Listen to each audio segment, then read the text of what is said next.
Hey folks, Roger Bain from Bain Custom Woodworking. Today we're working on a project for a client who needed a 24-inch Lazy Susan for her formal dining table.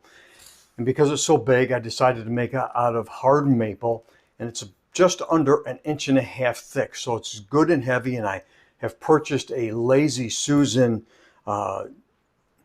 hardware to go underneath it, and I'll link that down below so you can see the one that I'm using.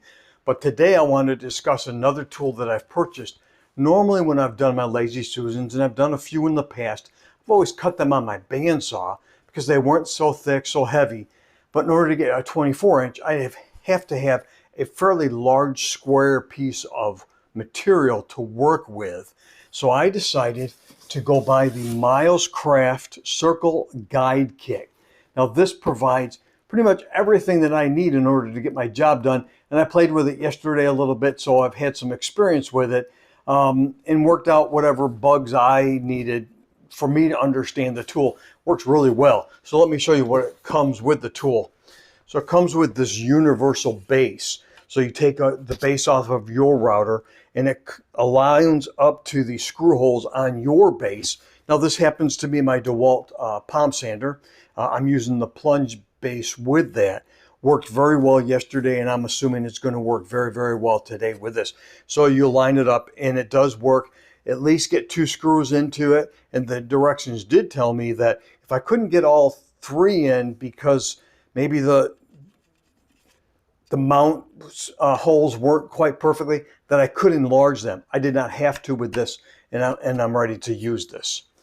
Now, what that does is that connects into this circle plate. So it locks in here. And then once you lock this in, you have a couple of options. You have this unit here, which allows you to go from 10 inches to 52 inches, I believe. I have to check it. I think it's either 50. Yep, it is. I'm looking at it. It's 52 inches. And it locks in very easily together. Just line them up and they go in very easily together. And then this locks down. And then on this, so it has both inches and millimeters on this. Now obviously I'm using the inches. This guide right here actually comes off, and it has a little circle right here for you to actually mount onto a unit that sits in the center, and I'll show you that in a moment. Then this very easily goes on here. Now and I have to look at it again, I don't know the specific instructions, from 10 inches up to a certain amount, I forget what it is, I'll put it in the description if I remember. It mounts with this screw piece inside. However, if you have a larger table, it actually mounts the opposite way. But the instructions are very good and they show how to do it. Mine goes in like this, and you just line up the unit underneath and it slides right in. But then it also comes with another unit that you can use, same principle, goes into this piece and it goes in here, and this is for smaller circles. And I actually cut a circle that was 2 inches yesterday, and they tell me according to the kit I can go down to 1.5 inches. Not sure I need to go that small, but it's there and it worked very, very well. All using my palm sander yesterday. So I cut yesterday in the trial, I cut from as small as 2 inches all the way up to 18 inches in 3/4 inch material, and it worked very, very well. And it was all hard maple that I had hanging around from an old project that I had worked on. Now, what else do they provide? They provide this unit here is the centering kit, so you can put it in your router and you can center your base plate perfectly. That works great. They also provide a router bit. Now this router bit is a straight cut router bit. The overall length is 2 1/4. It went through 3/4 inch material very, very well without any issues. However, I'm going through 1.5 inch material. This does not extend past the base plate deep enough to go to 1.5 inch material. So I went out and I bought a Whiteside RU21 Upcut spiral, and I practiced it this morning on some material, and it works very, very well in here without any issues. So then once you lay out your material, you find your center of the where you want the circle to be. This is going to mount right onto the board. Obviously the bottom, you want to do this on the bottom. And then when you take your larger unit, this sets inside, and this is what's going to allow the pivot for you. So they provide everything you possibly need for this in order to get this done. So I've used it already. I tested it on some material. Works great. So now let me pause the video and let me move everything I have here, bring the material over that I am going to work with, and show you how I lay it out in order to get that circle that I need. So hold on and I'll be right back.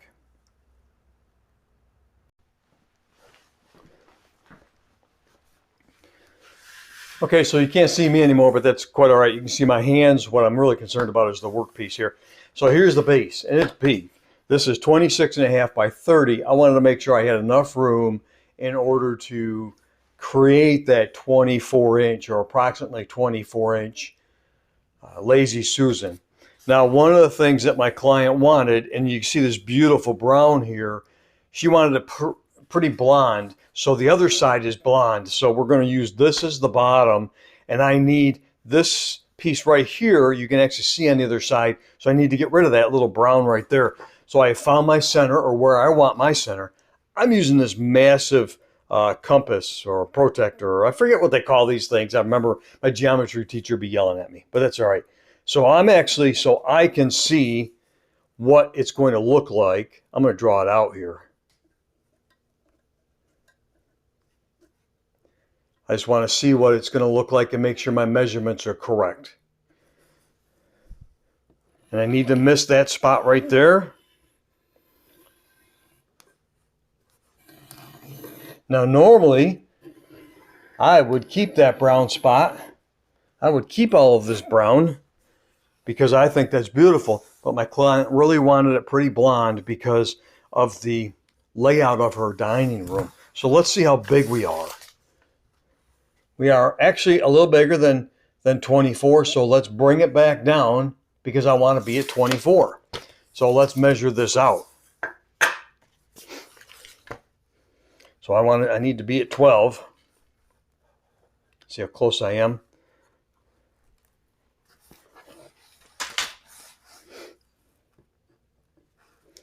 So I'd rather lay out my circle so I know how to set my router bit when I'm ready to do it. So there's my inside circle, my new one. So now let's check it. So we're right at 24, so I'm good with that. So the next step that we need to do, and one thing I forgot to tell everyone, is they actually provide this drill bit for the center. So I'm going to drill a little bit into my center.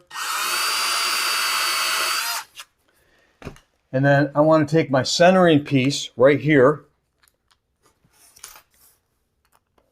and I'm going to put that in. Find the hole. Oop. Go the right way. And then tighten it up just a little bit. So this is my center. So this is where my pivot's going to be. So basically what that means is this is going to set like this. And then this is where my pivot is. And this obviously will sit inside. So it's going to pivot like this around here. Let me get some of my tools out of the way.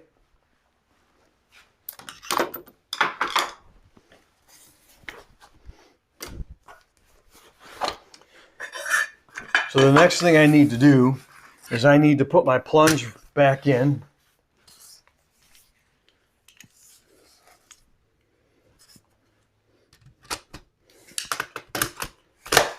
Okay, so that's in there and that's locked. So then what I need to do now is we talked about the base unit going into this. So there are 3 arrows on both pieces. So what you want to do is line them up. But one thing that I found another video pointed out, and I certainly came across that, if you have these handles, you want to make sure that when your base unit goes in, that your arrows are lined up so that when it snaps in like this, And it doesn't matter which side you go, and let me come back because I want to do it this way, that your handle, this handle right here, there's a release button right here. And if this handle's in the way, sometimes it's a little hard to get to that. So then that's in there. That's not going in there. It's locked in there really good. I'm going to set this in and lock it in.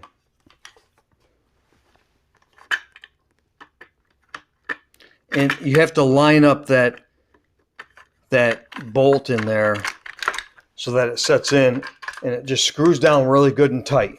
And lock it in there good and tight because you don't want it moving. So now what we're going to do is, obviously, we need to set this piece on this right here.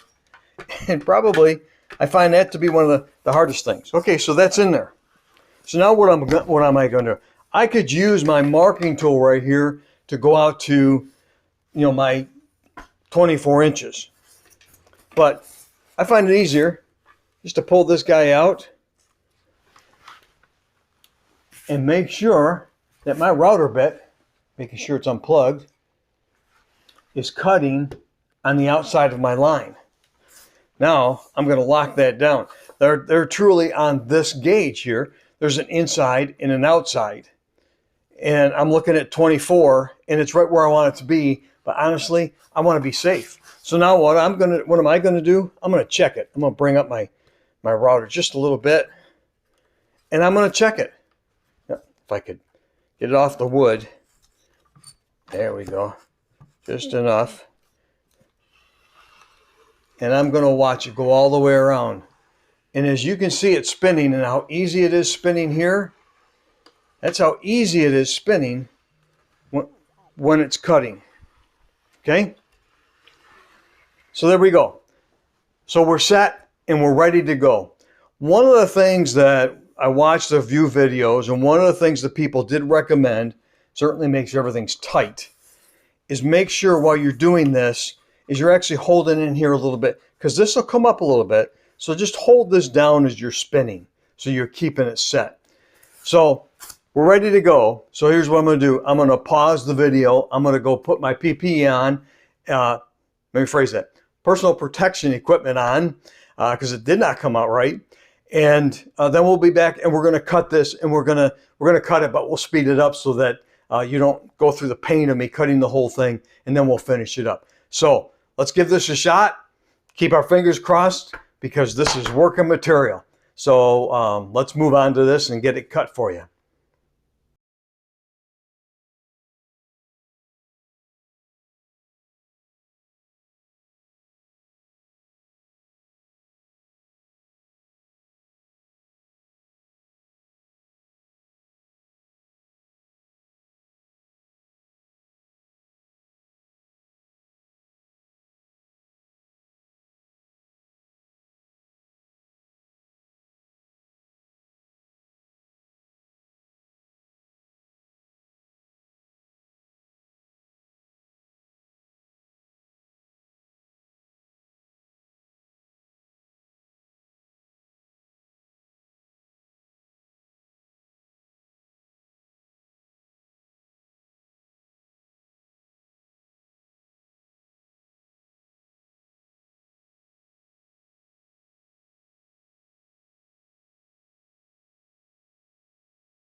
All right, so let's see what we got. That was a little bit of a challenge.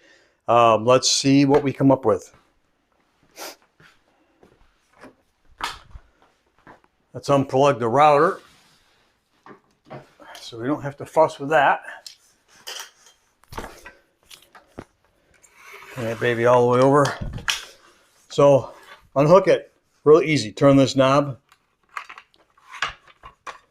That just comes off and you can set that aside. This picks up, just that simple. Let's take this screw out. Okay, don't lose that little black screw. That thing hides everywhere.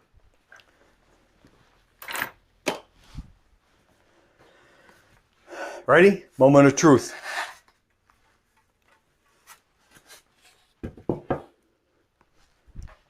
We have, actually it's 24 and a 16th, so it's a little big. That'll work, but nice and clean, really slick. By the time I clean this up and round over the corners, it'll look right, the edges, it'll look right. So in the end, it did a really nice job. Now, if there's anything that I have an issue with this unit, is there's a little tab right here. You pull this out and you take this and you have to turn it. Now, one of the issues that I have found is the sawdust gets stuck in there a little bit, so you kind of have to bang it around and then this plate comes out. Other than that, this unit worked great.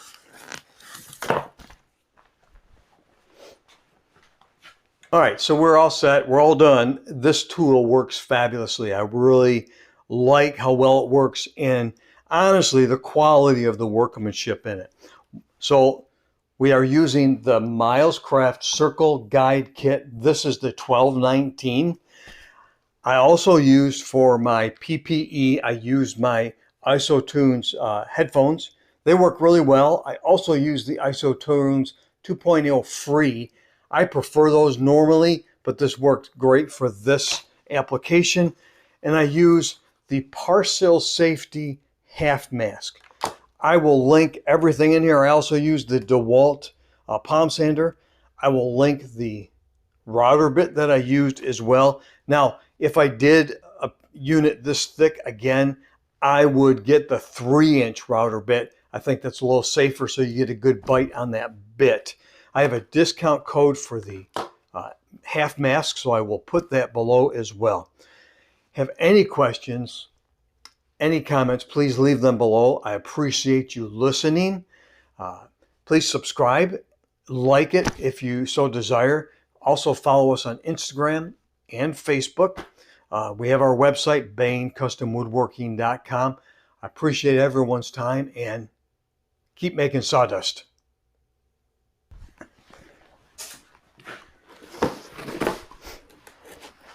So in the end, Milescraft. This is a really slick tool. Thanks for the help.